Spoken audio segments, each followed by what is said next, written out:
तो hello friend, this is Priyanshu. मैं सभी का स्वागत करता हूँ एक बार फिर हमारे YouTube channel book your seat now पे। तो जैसे कि आपको मालूम होगा कि एमसीसी की तरफ से एक नोटिफिकेशन जारी किया कर दिया गया था 1 जनवरी को regarding NEET PG 2022 special round counselling, special stay vacancy round counselling, जो कि आपको मालूम होगा नोटिफिकेशन आपने पढ़ ली होगी। लेकिन उसके बिहाफ पे काफ़ी ज़्यादा कन्फ्यूजन क्रिएट हो रही है, काफ़ी ज़्यादा चीज़ें जो लोग बता रहे हैं, आपको काउंसलर बता रहे हैं, मैंने देखा है, ये चीज़ नोटिस करी, क्योंकि और भी मैसेजेस मेरे पास काफ़ी ज़्यादा आए हैं इसके रिगार्डिंग।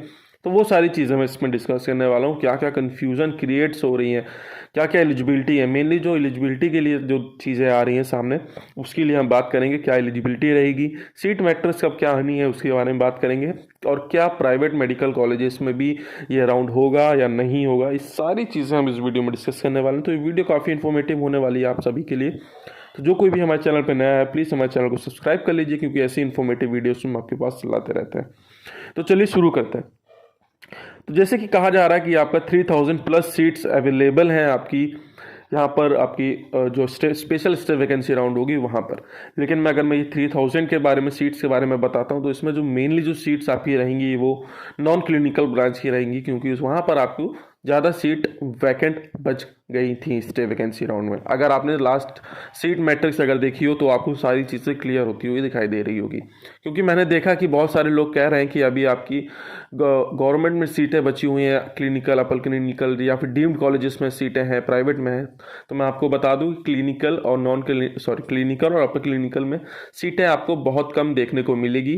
क्यों? क्योंकि जैसे कि आपको मालूम होगा, जो डीम्ड कॉलेज होते हैं वो आपकी जो स्टे वैकेंसी राउंड होते हैं वहाँ पर अपना नेगोशिएट करके, अब जो भी उनका अमाउंट होता है, जो भी उनकी फ़ीस होती है, उनको नेगोशिएट करके अपना एडमिशन ले लेते हैं। उसी प्रकार से अगर आप देखें तो चांसेस बहुत कम दिखाई देती हैं कि आपको डीम्ड कॉलेज में आपको सीटें देखने को मिले। ज़्यादा क्लिनिकल, अपर क्लिनिकल की चांसेस बहुत कम है। जो भी सीटें मिलेंगी लोअर क्लिनिकल ही आपको मिलेगी। ईएनटी हो गया, आपका पैथोलॉजी हो गया, ठीक है, एनेस्थीसिया होगा। अगर सीट निकलेगी तो इसी में से निकलेगी। जब सीट मैट्रिक्स आपको पब्लिश कर दी जाएगी, आपको सारी चीज़ें सारी चीज़ें समझ आती हुई दिखाई दे रही होगी, ठीक है। तो अगर मैं शेड्यूल की बात करता हूँ तो 6 टू 8 को आपका registration, security money, choice filling, जो भी है चॉइस लॉगिंग, सारा आपको यही 3 दिन के अंदर करना है। अगर मैं बता दूं फ्रेश रजिस्ट्रेशन के बारे में, जो बहुत सारे डाउट्स आपके आ रहे हैं लोगों के, तो मैं बताऊं कि जो फ्रेश रजिस्ट्रेशन है वो आपका नहीं होना है। किसी के भी कहने पे मत जाइए कि फ्रेश रजिस्ट्रेशन होगा आपका। जो भी लोग बता रहे हैं आपको गलत इन्फॉर्मेशन दे रहे हैं। कोई चांसेस नहीं है, अभी कोई नोटिफिकेशन नहीं आया है कि फ्रेश रजिस्ट्रेशन होगा। अगर फ्रेश रजिस्ट्रेशन होता तो आपको पहले ही नोटिफिकेशन मिल जाती या कोई अपडेट मिल जाता।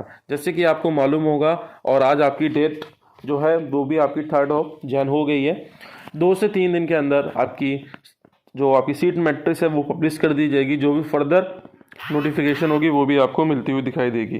तो किसी के भी कहने पे आप मत चलिए कि आपका फ्रेश रजिस्ट्रेशन होगा, होप में अभी मत रहिए, ठीक है। अभी कोई अपडेट नहीं है ऐसा कि फ्रेश रजिस्ट्रेशन आपका होगा। तो अगर हम बात कर रहे थे आपकी शेड्यूल के बारे में, तो 6 to 10 आपका रजिस्ट्रेशन एंड सारी चीज़ें होंगी। उसके बाद 10 को आपका रिजल्ट आएगा, और 10 to 14 को आपको रिपोर्टिंग करनी है 2022 की पीजी काउंसलिंग में, जो स्पेशल राउंड हो रहा है आपका, ठीक है।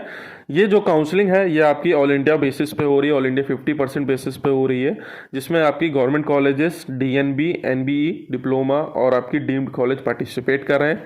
लेकिन जो अभी जो पहली काउंसलिंग होगी इसमें सिर्फ आपके गवर्नमेंट कॉलेजेस हो गए, डीएनबी, एनबीई, सिर्फ ये काउंसलिंग में पार्टिसिपेट करेंगे, जो कि आपकी ऑनलाइन काउंसलिंग होगी। अगर हम डीम्ड कॉलेज की बात करते हैं तो डीम्ड की काउंसलिंग आपकी 10th के बाद आपको प्रोवाइड करी जाएगी, उसकी नोटिफिकेशन आपको प्रोवाइड कर दी जाएगी। अभी कोई नोटिफिकेशन नहीं आया है, लेकिन ये कहा जा रहा है कि जो बच्चे पार्टिसिपेट करेंगे इसमें गवर्नमेंट और एनबीए डिप्लोमा में, ठीक है, उनको बच्चे जो सीट जिनको मिल जाएगी उनको छोड़ के जो रिमेनिंग बच्चे बचेंगे उनको डीम्ड कॉलेज में पार्टिसिपेट करने का मौका मिलेगा। उसमें भी ये कहा जा रहा है कि जो डीम्ड कॉलेज की सीट रहेगी वो 1:10 रेशियो में आपको प्रोवाइड करी जाएगी। मतलब एक सीट पे 10 बच्चे पार्टिसिपेट करेंगे उस पर्टिकुलर सीट पे, मेरिट बेस पे, ठीक है।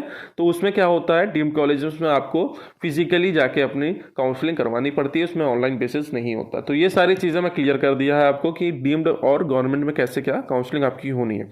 वहीं पर अगर हम एलिजिबिलिटी की बात करते हैं, क्या एलिजिबिलिटी रहेगी आपकी, तो देखिए रजिस्ट्रेशन आपका फ्रेश नहीं होगा, अभी कोई अपडेट ऐसा नहीं है, तो किसी के भी कहने पर मत जाइए, ठीक है। अभी जो एलिजिबिलिटी अभी बताई गई है उसमें, अगर आपका रजिस्ट्रेशन है इसमें, मीन्स रजिस्ट्रेशन आपका मैंडेटरी है। अगर आपने सिक्योरिटी मनी डिपॉजिट नहीं करी थी तो आप कर सकते हैं, आपका वैलिड होगा, आप पार्टिसिपेट कर सकेंगे काउंसलिंग में।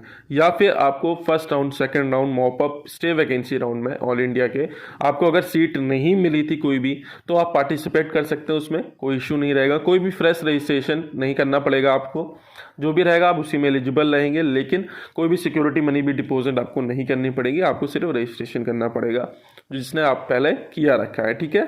तो ये चीज़ रही। बाकी अगर मैं बताऊं कि स्टेट राउंड में अगर आपको सीट मिल गई हो कोई भी स्टेट में, स्टेट काउंसलिंग मिल चुकी हो, तो भी आप एलिजिबल नहीं रहेंगे। चाहे आपको सीट मिल के आपने छोड़ दी हो तो भी आप एलिजिबल नहीं रहेंगे। तो ये सारी चीज़ें हैं आपकी एलिजिबिलिटी के बारे में। होप करता हूँ आपकी एलिजिबिलिटी क्लियर हो गई हो। अगर मैं शॉर्ट में कहूँ तो रजिस्ट्रेशन मैंडेटरी है, भले ही आपने सिक्योरिटी मनी डिपॉजिट नहीं करी रखी हो तो भी आप एलिजिबल रहेंगे। सिक्योरिटी मनी आप बाद में डिपॉजिट कर सकते हैं, यही 6 से 8 के बीच में, जो मैंने आपको बताया डेट, 6 से 8 के बीच में आप अपना सिक्योरिटी मनी डिपॉजिट कर सकते हैं, कोई इशू नहीं है। और उसी के बीच में आपको चॉइस फिलिंग भी करनी पड़ेगी, चॉइस लॉकिंग भी करनी पड़ेगी, सारी चीज़ें आपको उसी के बीच में करनी पड़ेगी और उसके बाद आपका रिजल्ट पब्लिश कर दिया जाएगा। बाकी अगर मैं स्टेट कोटा की बात करता हूँ, स्टेट की बात करता हूँ, क्योंकि कुछ स्टेट्स हैं जैसे कर्नाटका हो गया, आपका राजस्थान हो गया, जहाँ पर आपकी ज़्यादा सीटें वैकेंट रह गई थी प्राइवेट मेडिकल कॉलेजेस में। वहाँ की अगर मैं बात करता हूँ तो वहाँ का भी कोई नोटिफिकेशन नहीं जब पब्लिश किया गया, लेकिन चांसेस है कि वहाँ पर भी आपकी स्पेशल राउंड हो सकती है, ठीक है। चांसेस हैं बट अभी कोई क्लियरेंस नहीं है। जो भी आपकी होगी वो डीम्ड केयर, जब आपकी काउंसलिंग स्टार्ट हो जाएगी उसी का राउंड में आपको नोटिफिकेशन देखने को मिल जाएगी, जहाँ पर आपको सारी चीज़ें क्लियर होती हुई दिखाई देंगी। बाकी मैं अगर बात करता हूँ जो प्राइवेट मेडिकल कॉलेजेस हैं, तो आपके उसके लिए भी मेरे ख्याल से आपको फिजिकली काउंसलिंग करवाने जानी पड़ेगी। जो भी अभी फर्दर इन्फॉर्मेशन रहेगी आपको अपडेट कर दिया जाएगा। अभी किसी के कहने पे आप मत जाइए कि आपकी कॉलेज में चल के हम डायरेक्ट करवा दे रहे हैं, चाहे वो प्राइवेट हो चाहे कोई भी हो, ठीक है। अभी करना क्या है, आपको सिर्फ नोटिफिकेशन का वेट करिए, जिसमें जो काउंसलिंग ओपन हो रही है उसमें अगर आप एलिजिबल हो रहे हैं तो आप एलिजिबल होकर अपना काउंसलिंग कंडक्ट कीजिए, उसी के थ्रू आपका एडमिशन होना। तो ये सारी चीज़ें नहीं आपकी नीट पीजी 2022 की स्पेशल स्टे वैकेंसी राउंड की। होप करता हूँ सारी नोटिफिकेशन, जो भी सारी चीज़ें हैं, अपडेट्स हैं, वो सारा क्लियर होते हुए दिखाई दे रहा होगा। तो आज की इस वीडियो में बस इतना ही। होप करता हूँ वीडियो इन्फॉर्मेटिव रही हो, तो प्लीज़ इसे लाइक करें, शेयर करें, चैनल सब्सक्राइब करना ना भूलें। धन्यवाद।